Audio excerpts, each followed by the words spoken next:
because he always just starts attacking when defenders. I think it's like.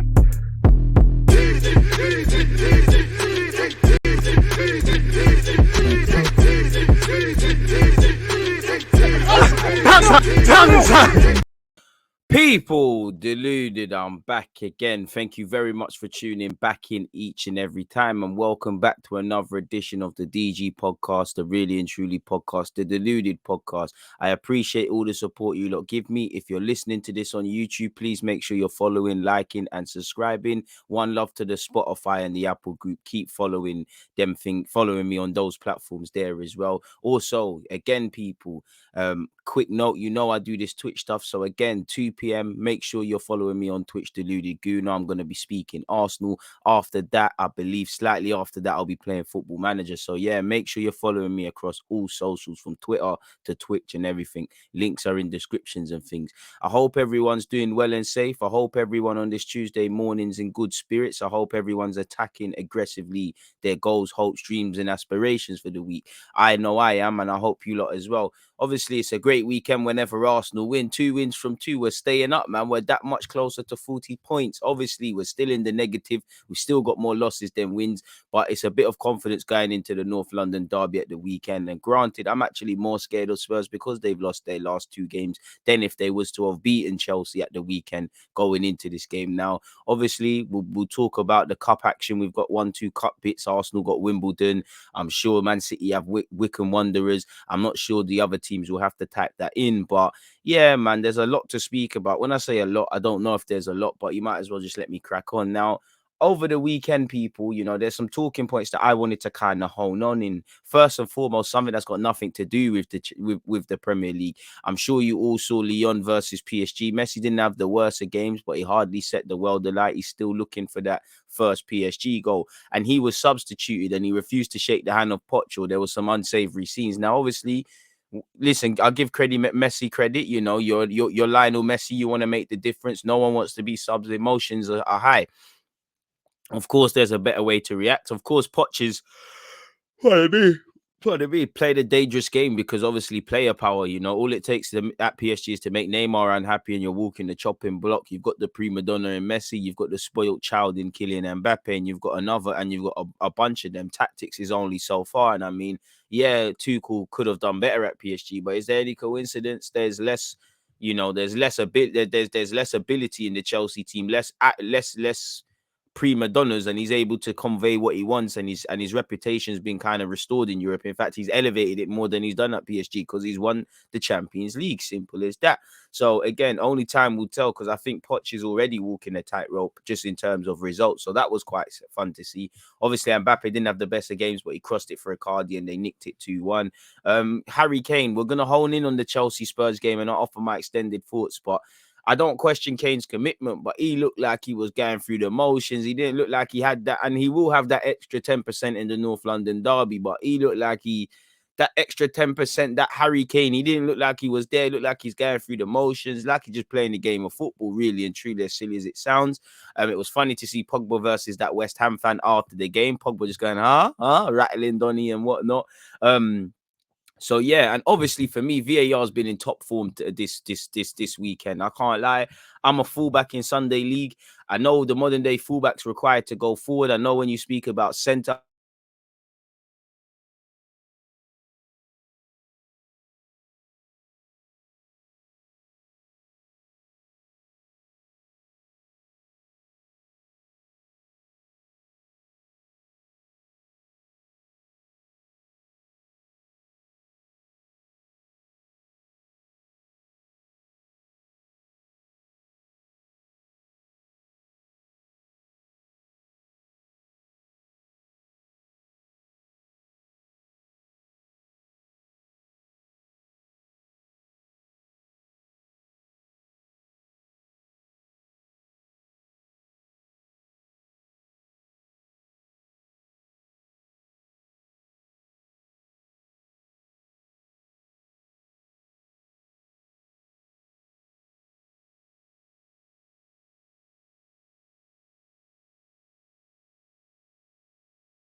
Sorry about that, people. Obviously, what you just saw there, I was talking about VAR, and who knows, man, Premier League tried to shut down my live stream. But as I was saying, people, like I said, apologies for that. VAR for me was in top form because it's just, it's just confusing people. Like I said, sorry for that cut out there, people. The laptop actually restarted. But as I was going on, VAR was in top form this weekend because I know the modern day defending, what I was alluding to, is being eliminated. Like the very components of being a defender, you're not really a good defender in this day and age. Like you could be the best 1v1 guy, best marking, best organization. You could pocket Lukaku, Jamie Vardy, Harry Kane, Lionel Messi, every top player in Europe / the Premier League or whatever, yeah. And people would still swear blind you might not be a good centre half because you can't play that cross-field pass and all of those sort of things. I think the art of defending is dead, and I think it, this weekend highlighted it. Again, a bit harsh. I think justice was restored. Obviously, it's another talking point when you talk about bringing on subs to just take a penalty, even as reliable as Mark Noble might be at penalties. That was something, but I think it was justice restored for Man United. Ironically, in that game, I can't lie, I think both teams should have probably had about 2 penalties because I think Ronaldo had legit claims. Wan-Bissaka absolutely took someone out. There was at least a couple of ones West Ham had, Kofau as well. But I just feel the art of defending is dead now. Like, what do you want people to do? Like, I look at Luke Shaw's one. Yeah, you could say his hands are in an unnatural position, but do you want man to tape his arms and defend like that, man? As a fullback, you're covering the space, you're getting over there, you're using your arms for elevation. Same way if you're a sprinter, you're running, and if you're a swimmer, you're doing all of that. Like, what do man want? You're getting over there, you're taking that leap. Obviously, your hands are gonna be there, it's booted straight at a man. What do you want man to do? Like, I can't tape off your arms. There's no point. Because then you're gonna see the center, you're gonna see defenders doing that silly arms behind back thing, and even that's a sheg, if I'm honest with you. Vestergaard, I think, was unlucky as well in the Leicester Burnley game as well. That's an absolute sheg, really and truly. VAR didn't make no sense. Obviously, I even look at Kyle Walker. Yeah, you could say it's not a red card. How that's not a penalty, full stop, I don't know. It just feels like they're freestyling. Obviously, it was nice as an Arsenal fan to finally get one. I know Sean Dyche is crying, and I absolutely love Sean Dyche's tears. Long may Burnley burn in football oblivion, and hopefully they go down. Very, very ironic, Sean Dyche, and he's the only one I ain't got time for. He's crying about this penalty, which isn't a penalty. He's crying about the pen when your players out here rugby tackling guys and doing all that foolishness. Practice what you preach. Tell your players to play fairly and stop crying like one little pussycat. But I think VAR was a joke this weekend anyways, and it always is, isn't it? I've already told you, my personal belief with VAR is they don't want it to have, improve the integrity of the game and make the right decisions. They like me and you lot sitting here speaking about it, the whole footballing world. It drives engagement, and that's what boosts the Premier League. Again, and the wickedest thing, there's no consistency. See how a penalty was given against Vestergaard and Shaw, specifically Shaw in this example, right?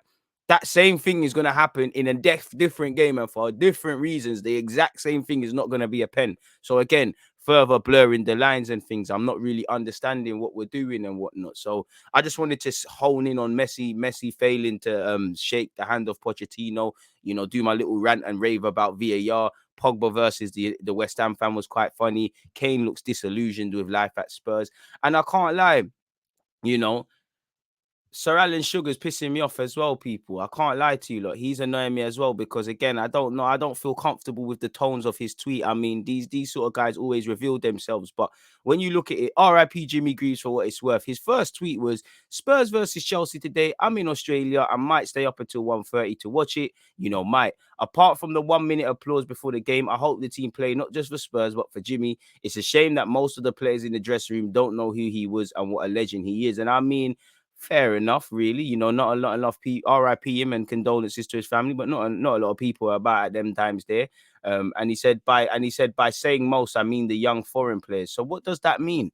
What does that mean? What That's just painting the same rhetoric that young foreign players or foreign players that are doing something negative. And we all know with what's going on in the UK, what need is for this. And people like Alan Sugar, they always reveal themselves in their own simply racist ideologies. What does that mean?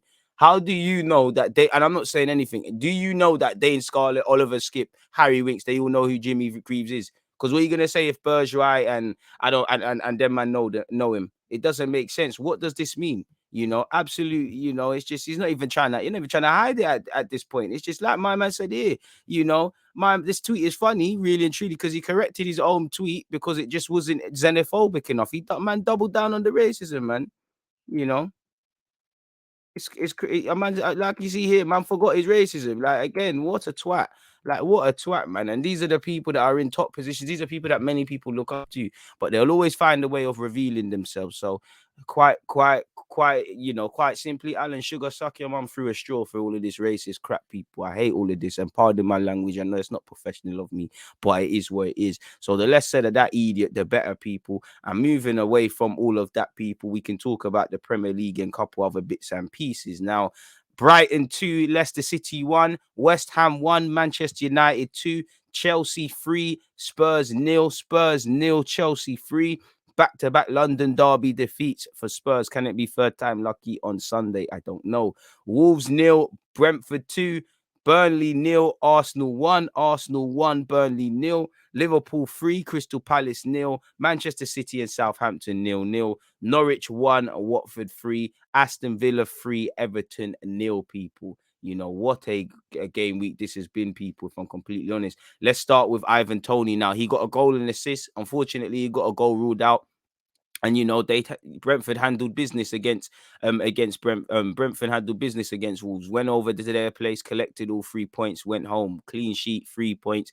You know, is what it is. And you know, Ivan Toney, I love his personality in the Prem. He's gonna rub people up the wrong way, and it's gonna make people out there to hate you. And can't lie, Ivan Toney, if you don't get 10 goals at least, the agendas have got to fly because you talk real bossy. You know, you do have little man syndrome, in my opinion. But I do like how, and he's not little tall, pause. I do like him in the Prem as a player, and I do like his personality. I think footballers are too robotic. So when I hear little things like, I think a Madison interviewed a couple months ago when he really spoke, and I like the way Ivan Toney has a lot of self-confidence. I like it in the Prem, really and truly. We cry about these footballers being robots because this country won't allow them to have personality. Neither will the fans, you know, stick to football and all of that.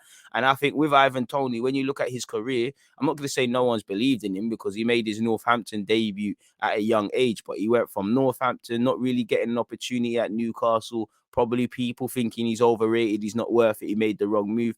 Had to go Peterborough, and settle down roots. And you know, again, he's got that self-belief because you have to believe in yourself when no one believes in you. And you know, I think he's from St. Vincent and Jamaica, probably waiting for that England cap. Whether he gets that, I don't know, but you know what you need to do. JA, we need a striker still. So yeah, man, clean sheet for Brentford. They go marching on. Manchester City and Southampton 0-0. I mean, Pep appealed for his Manchester City fans to make their way to the ground, and they did. Saw no goals. It's not going to be every time for Manchester City to win 5-0. I did think Southampton remained brave. I don't know why they never got a penalty. I didn't think it was a sending off for Walker, but I don't know why it wasn't given a pen. But fair play. I do think Southampton were quite brave in an attacking sense, and I think they just lack quality in the final third. I think if their decision making was better, regardless of the penalty incident, I think they nick this game. And I think if you're Chelsea or United, you're laughing. You know, United got over the line against West Ham.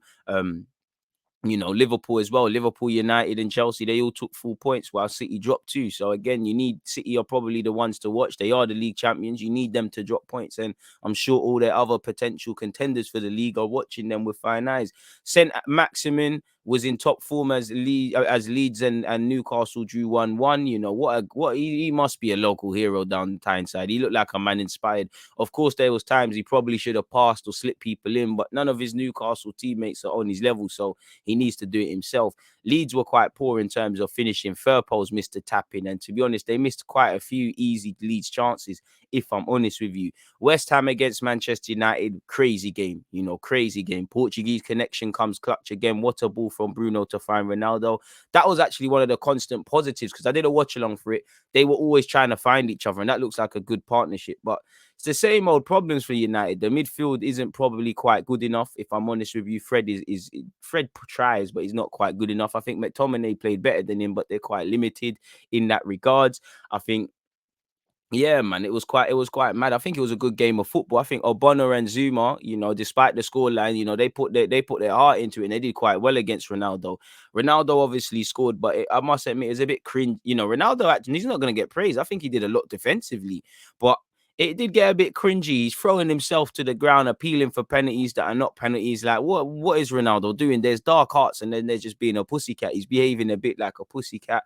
I think, the 2 goals United scored and the 1 goal West Ham scored, I think both teams on reflection would probably say these are poor goals to concede, really. For United, I would say it's the same old, if I'm honest with you. That, the same old positives, the same old negatives from what I've seen. I think a bunch of them had penalty shouts. Wan-Bissaka had a decent game in comparison to whatever, but I think he should have had a penalty given against him. United are still making games harder than it needs to be. Obviously, Lingard, I said it in the live stream, it's written in the footballing gods write these things. Lingard was always going to score against his former loan club, and it was a good goal, and it's good for Lingard. It shows what can happen in football. You're a villain for losing the ball in the champs. You're a bit of a hero for snatching the result. Well, I say today, but you get the point. De Gea, obviously a hero for saving the pen. Why David Moyes? David Moyes learned nothing from the Euros fiasco. If you're going to make subs in relation to penalties, it should only be for a goalie on to save one.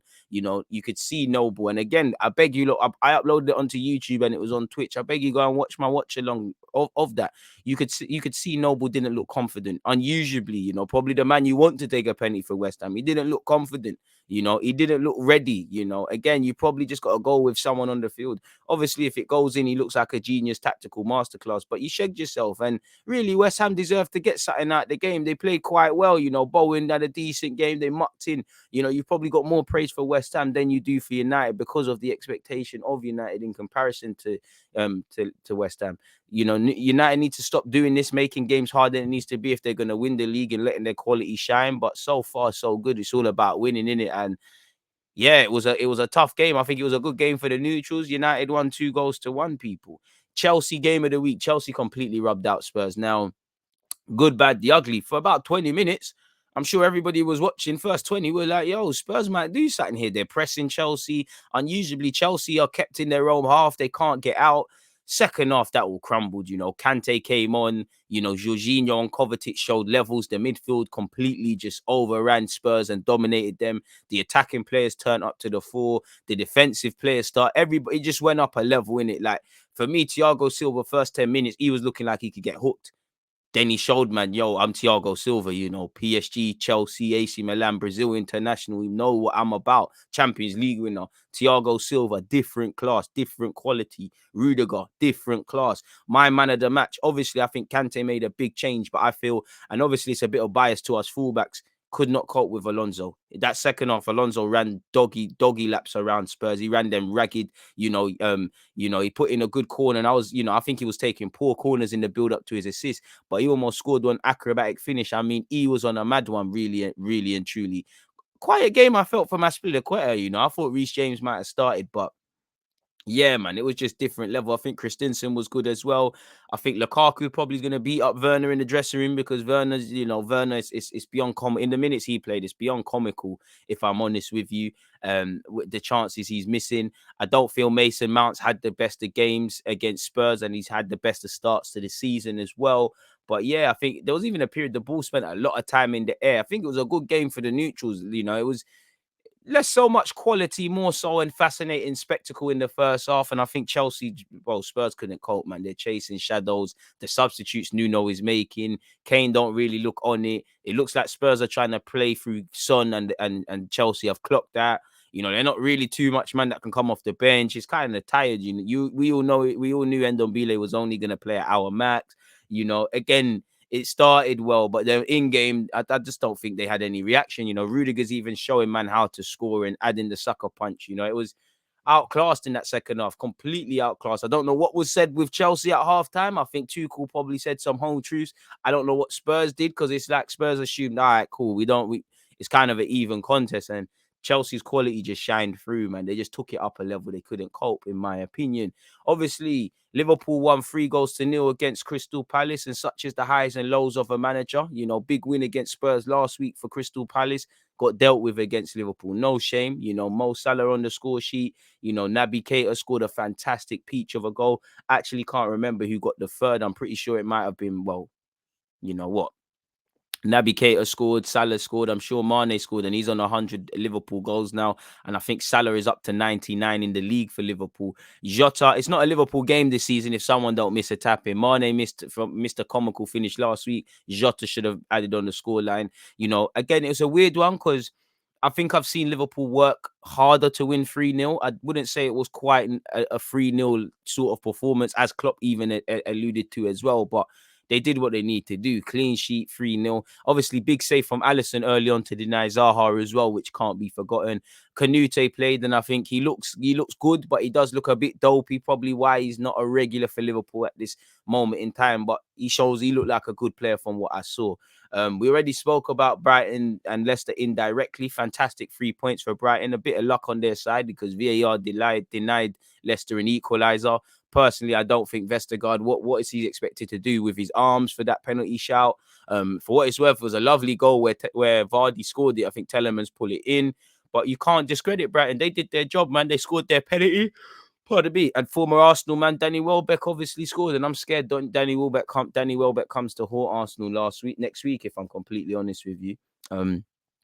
We got Brighton next week. So, yeah, man, big 3 points for Brighton. And Brighton look like they could get top 4 at this moment in time. Aston Villa 3, Everton 0. You know, Leon Bailey, best winger in the Premier League, the Jamaican international. I'm saying he got 2 goals because I'm going to give that corner to him, but he scored a very good goal. Matty Cash also scored a banger. You know, lovely from Aston Villa, you know, again. You know, 3 goals in both teams from Liverpool. Liverpool won by 3-0. Everton got dealt with 3-0. Away from that and keeping up the theme of 3-0, Watford won 3-1 against Norwich. Again, Ismail Assar scored 2, and then Watford obviously had another. I think Watford attacked well. Their movement is quite good and whatnot. Good game of football. Norwich's goal was good. I think Pukki, if I remember off the top of my head, Pukki scored. That was a good bit of role, but I mean, at what point do you have to stop admiring Norwich for playing the same way? At what point does it border on stupidity? And, you know, they're in a dangerous territory. That's 5-6 games now. Not really anything to show for it, people. So it is what it is in that regards, people. So in relation to the Premier League, it's been an interesting one. I'll say the results again, people. Brighton 2, Leicester 1, West Ham United 1, Manchester United 2, Tottenham Hotspur 0, Chelsea 3, Wolves 2, Wolves 0, Brentford 2, Liverpool 3, Palace 0, Manchester City and Southampton 0-0, Norwich 1, Watford 3, Aston Villa 3, Everton 0. And then obviously you thought I forgot, Arsenal won a 0-0 against Burnley. You lot know me. I fucking hate Burnley Football Club. I hate Sean Dyche. I hate everything they stand for. I admire it from a neutral point of view, but I hate it. I hate the way Sean Dyche has mastered the art of moaning when his players are rugby tackling guys. I don't think they're, you know, I think they're quite nasty. I admire what they do, but I think there's a line, and I think they cross it 9 times out of 10. For us, it wasn't perfect. You know, neither was the Norwich game, but we're not a perfect team. We're far from that. We just need to play well. You know, against Norwich, it took a scrappy bit of individual play from Pepe and Aubameyang to bag. Against Burnley, it's taken a fantastic, you know, Saka's been clipped, and it's taken a fantastic free kick from Odegaard to go in. Now, on another day, I want to see us create more clear-cut chances and test the keepers, because I don't think Krul or Pope necessarily were tested in these games. But for Arsenal, I'll walk away with it.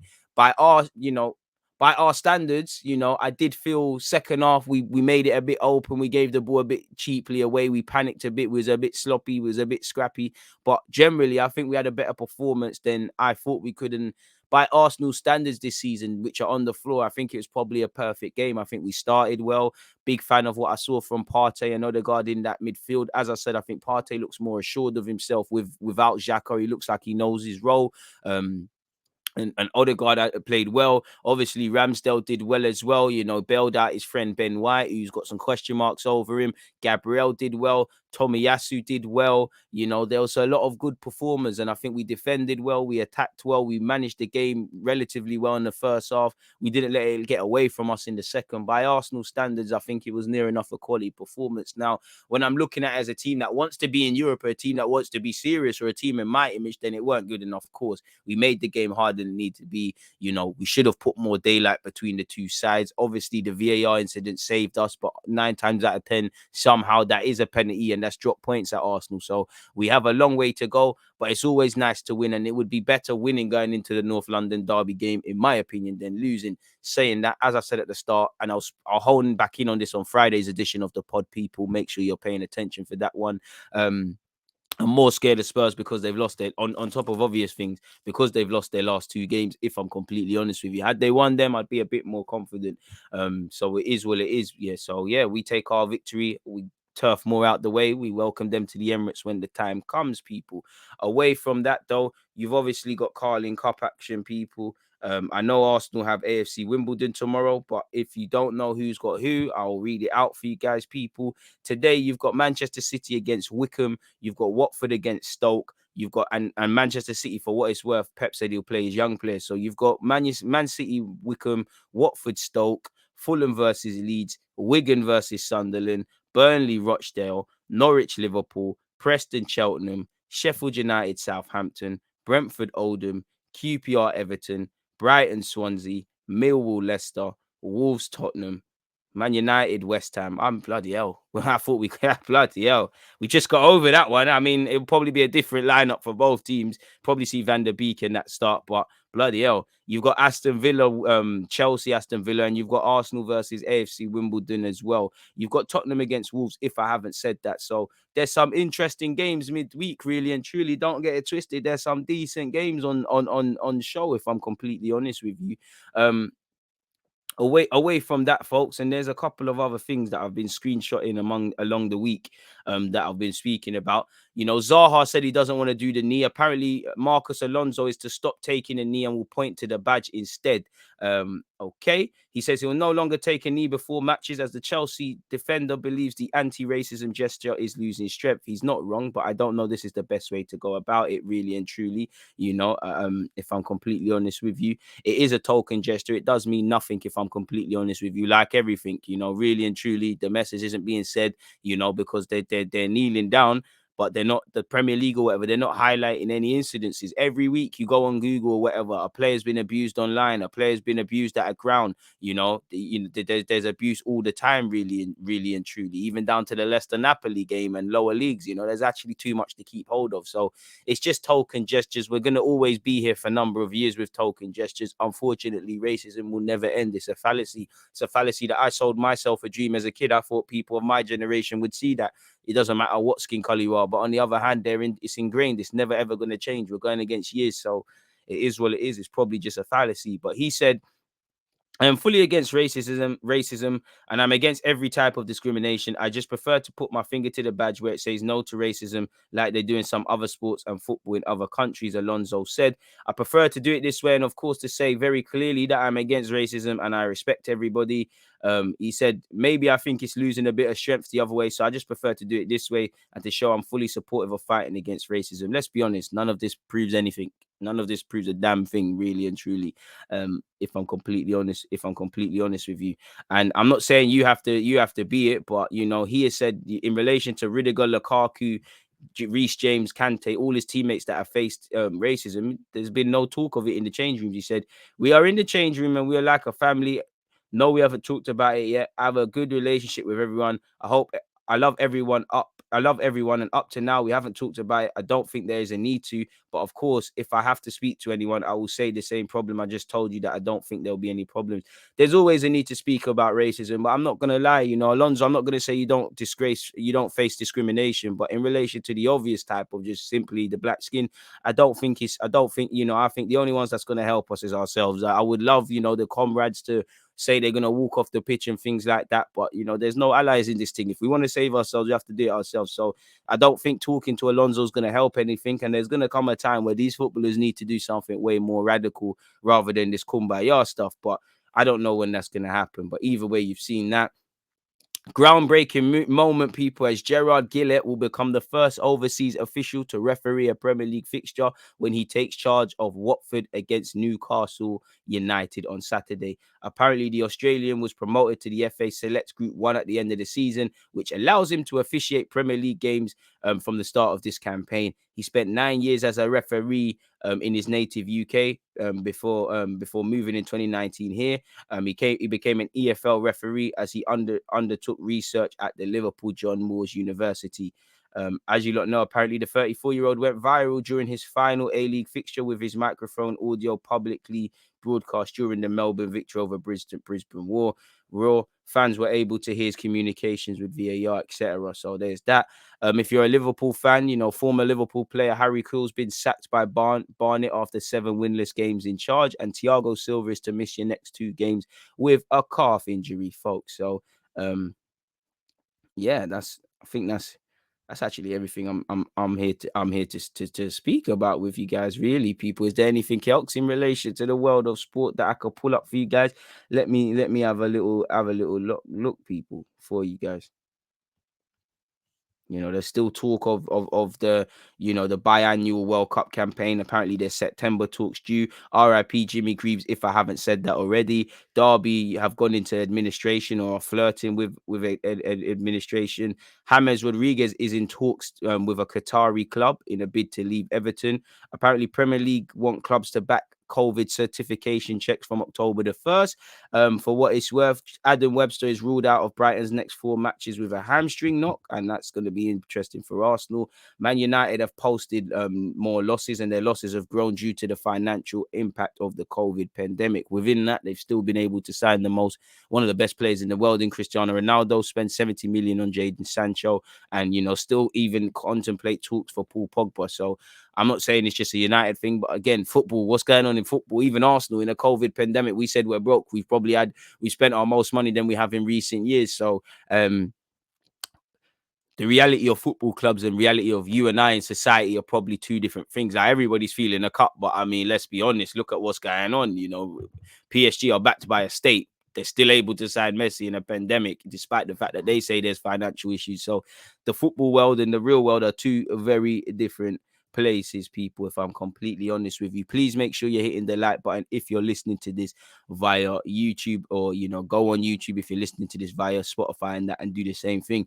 Cooper, former England youth gaffer and Swansea gaffer, has agreed to become the Nottingham Forest boss. He'll take over from Chris Hughton, who was sacked as well earlier on this last week.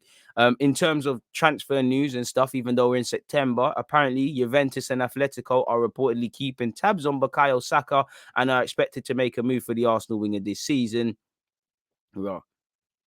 Tottenham have no plans to change their policy on statues amid pleas from the fans of the club to produce a lasting memorial for Jimmy Greaves. Danny Drinkwater has labelled his Chelsea career a shambles following his move in 2017, and it was. But I hope he got the bag.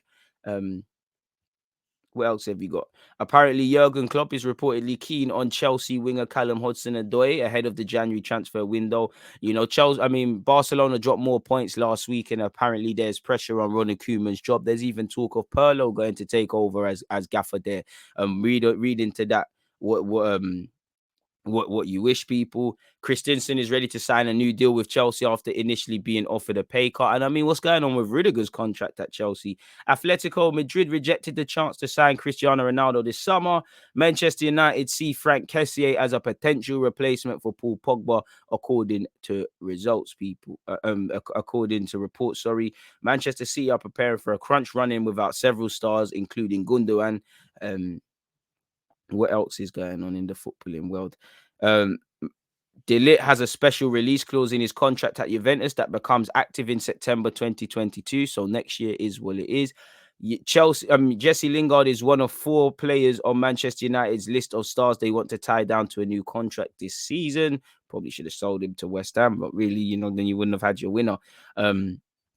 So it is what it is in that regard. Should we take one more look at the transfer speculation? Because I feel like other websites might say something different, people. I think Anthony Joshua is fighting this week, or based on the propaganda. Apparently, Ndombele is on Manchester United's radar if Pogba leaves as well, people, for what it's worth. Real Madrid are planning a move for PSG defender Marquinhos. Right. Fair play.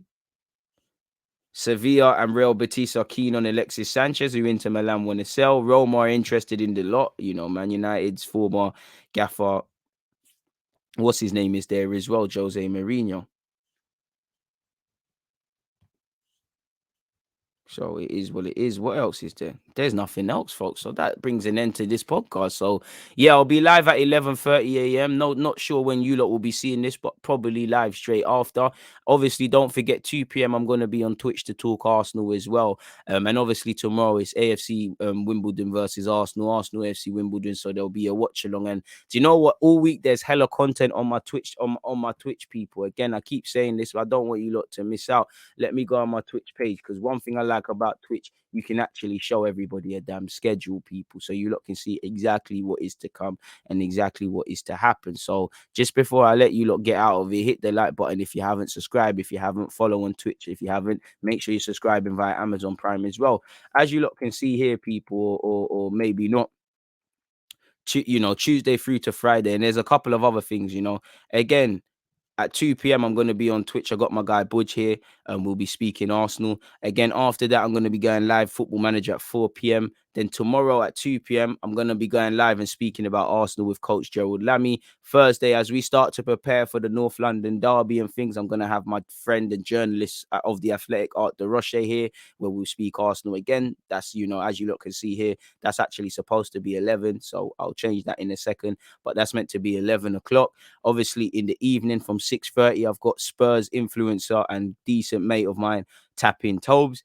Friday, I've got Mo, Mo famously known for AFTV, etc. on Friday. And, there's going to be something on Saturday, and there's going to be 1-2 other things. So that's one thing I like about Twitch. But again, if you're not following on Twitch, how are you going to know, folks? So make sure you're following, supporting the movement as I try to build up that platform as well. But, like I said, it's Tuesday. Please go and have a good week. Aggressively attack your goals. I'm going to be here time and time again. Please make sure, we're looking back on Friday with a sense of accomplishment. Same way you lot believe in me, I believe in you lot. So this podcast is done. Go and have a good day, start to the day. Go and have another good week. I'm out. There's always just that active defending. I think it's like